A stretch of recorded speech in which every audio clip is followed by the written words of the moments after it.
फलक को जहां जिद थी बिजली गिराने की, वहीं हमारी जिद थी आसियां बसाने की। ये बात कौन कह रही हैं? रेखा गुप्ता। रेखा गुप्ता का ये बयान, ये शायराना अंदाज बहुत कुछ बता रहा है। बीजेपी में ये रवायत है कि कोई खुलकर कुछ भी नहीं कहता, लेकिन अगर शब्दों को समझो, मायने समझो, तो समझो कि दिल्ली अब साड़ी के साथ एक शपथ ग्रहण के समारोह की तैयारी में जुट गई है। और कल हम जब सीपी में बहस कर रहे थे तो हमारे साथ वक्ता थी और भास्कर थे। वक्ता ने पहले कह दिया था कि इस बार तो साड़ी वाली कोई महिला शपथ लेगी। रेखा गुप्ता की करीब करीब ताजपोशी की तैयारी हो गई है। हम भी बीजेपी के पैटर्न पे सीधे सीधे कुछ नहीं कर रहे हैं। क्या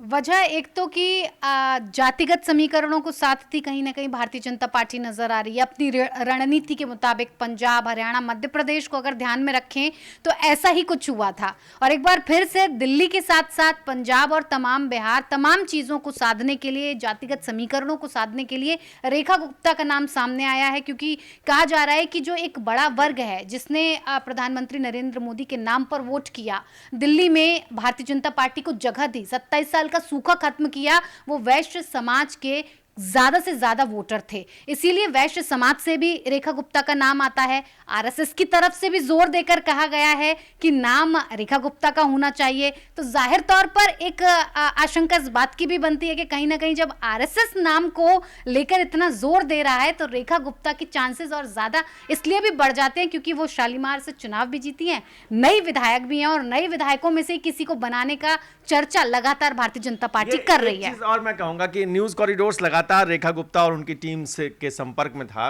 और हम लोग ये लगातार कोशिश कर रहे थे कि वो हमारे पास आए, कुछ बयान दे दें, कुछ बात कर लें, लेकिन वो बहुत सहम सहम के चल रही थी। वो जानती थी कि कोई भी एक बयान इधर का उधर खेल बिगाड़ सकता है। संघ ने क्लीन चिट दे दी, मुहर लगा दी। मैं आपकी बात से सहमत हूं कि आरएसएस ने कहा कि महिला मुख्यमंत्री होनी चाहिए, ऐसा प्रस्ताव बीजेपी को दिया और बीजेपी ने उस प्रस्ताव को मान लिया है, अभी तक की जो खबर है। लेकिन सबसे बड़ी बात क्या है कि रेखा गुप्ता आज का चेहरा नहीं है, बीजेपी से बहुत लंबे समय से जुड़ी हैं। उससे पहले वो आरएसएस से जुड़ी रहीं, उससे पहले वो एबीवीपी के से डूसू की प्रेसिडेंट रहीं। मतलब उनका राजनीतिक करियर जो है बीजेपी के साथ और आरएसएस के साथ बहुत लंबा है, तो उनकी दावेदारी पहले से ही मजबूत थी। दावेदारी बहुत मजबूत हुआ करती है। लेकिन हरीश एक बात बहुत दिलचस्प कहते हैं कि जो मेयर नहीं बन पाया वो अब मुख्यमंत्री की शपथ लेगा। आखिर तकदीर, तस्वीर कैसे बदल रही है? देखिए, रेखा गुप्ता बड़ा नाम तो हमेशा से रही, जैसा कि अभी भास्कर कह रहे थे, डूसू की प्रेसिडेंट 1996 में ही बनी थी। 2022 में जब नगर निगम के चुनाव हुए थे, उसके बाद जो मेयर का चुनाव हुआ उसमें बीजेपी ने उन्हें मेयर का प्रत्याशी बनाया था, लेकिन वो शैली ओबरॉय से बहुत करीबी अंतर से चुनाव हार गई थी। शालीमार बाग जो सीट है, आप ये समझिए कि शालीमार बाग विधानसभा सीट दूसरा मुख्यमंत्री दे रही है अब दिल्ली को, वो भी बीजेपी से ही। पहले साहिब सिंह वर्मा शालीमार बाग का प्रतिनिधित्व करते थे, वो दिल्ली के मुख्यमंत्री बने, और अब रेखा गुप्ता उनकी विरासत को आगे बढ़ाएंगी। ये जो महिला मोर्चा से जरूर बात करना चाहेंगे। वक्ता आप आइए, आपने बड़ा कल ही ऐलान कर दिया था लगभग, रेखा गुप्ता का आपने मन बना दिया था। नहीं सर, मन तो भारतीय जनता पार्टी बनाती है, मन बनाने वाले हम कौन है। लेकिन हाँ, साफ तौर पर देखिए, महिलाओं का प्रतिनिधित्व और महिलाओं का सशक्तिकरण करने की बात भारतीय जनता पार्टी काफ़ी लंबे वक्त से करती चली आई है। तो जाहिर तौर पर लाजमी होगा कि अगर भारतीय जनता पार्टी किसी महिला मुख्यमंत्री को अगर दिल्ली की कुर्सी पर बिठाती है तो ये उसके हक में भी जाता है, और कहीं ना कहीं एक नया पैमाना भी सेट होने की ज़रूरत होगी कि महिला वोटर्स जो आधी आबादी होती है उसे साधने का काम अच्छे से किया जाए। आधी आबादी वाली जो बात है, मैं अभी सोशल मीडिया अकाउंट देख रहा था रेखा गुप्ता जी का, नारी शक्ति को लेकर मोदी जी के एक ट्वीट को रिट्वीट कर दिया। हाँ।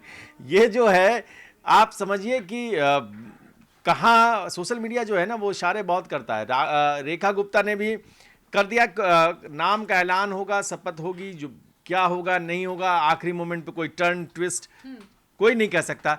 लेकिन दिल्ली के लिए इस वक्त की बड़ी खबर, अब जो कमान है वो आ रही है। शीला दीक्षित के बाद फिर से एक महिला के हाथ। केजरीवाल जी कल शपथ ग्रहण समारोह में जा पाएंगे कि नहीं जा पाएंगे?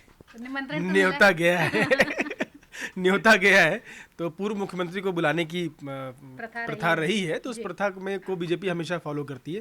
संस्कारों का पूरा सम्मान बीजेपी करती है, कोई और करे चाहे ना करे। केजरीवाल को भी गया है, आतिशी को भी गया है, तो अब अपनी जीत का जश्न वो एक बार फिर से वहाँ रामलीला मैदान में मनाते हुए मैं एक देखेंगे। चीज कहना चाहूंगा, एक दिन रेखा गुप्ता जी का इंटरव्यू करने आप बड़ी तेजी से भाग रहे थे। आप लोग वहाँ तैयारी तैयारियां की। दिल्ली बीजेपी सेंटर में थे, रामलीला भी गए थे हम लोग, तो हम लोगों ने देखा कि दिल्ली बीजेपी में गजब की भीड़ लगी हुई है। 27 साल बाद जैसे नहीं वो बहुत बड़ा जश्न जो मनाने की तैयारी थी, वैसे शॉट्स थे, वैसे विजुअल्स थे।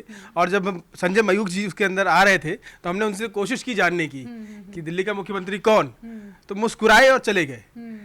तो वो मुस्कुराहट शायद इसीलिए थी कि परिपाटी बदली है। कैसी तैयारियां देखी आपने? नहीं नहीं सर, तैयारियां बहुत ज़बरदस्त थी, एक जश्न का माहौल। ऐसा लग रहा था कि होली से पहले ही भारतीय जनता पार्टी की होली हो गई है, उसके लिए खुशी का जो रंग है वो बिखरता नजर आया। रामलीला मैदान में मैं और भास्कर जी पहुंचे थे, बहुत ही गजब की तैयारी चल रही है, बहुत सुरक्षा व्यवस्थाओं का इंतजाम अच्छा किया गया है, किसी को भी ऐसे ही पर मारने नहीं दिया जा रहा है। और जो थोड़ा बहुत काम बचा है रंग रोगन का, पुताई उताई का, वो भी चल रहा है। बड़े बड़े कटआउट्स प्रधानमंत्री के अलग अलग ड्रेसेस में भी लगाए गए हैं। तो हाँ, वाकई में इस पल को यादगार बनाने की जो पूरी तैयारी है वो भारतीय जनता पार्टी ने कर रही है। हम न्यूज़ कॉरिडोर्स के दर्शकों को बता दें कि दिल्ली का कमल पथ पर किसकी ताजपोशी, एक एक अपडेट आपको देते रहेंगे। आप देखते रहिए न्यूज़ कॉरिडोर्स, अपनी राय ज़रूर दीजिए, क्योंकि हमें आपका सपोर्ट चाहिए, हमें आपके सब्सक्रिप्शंस चाहिए, हमें आपके लाइक चाहिए, हमें आपका कमेंट चाहिए। Please do it.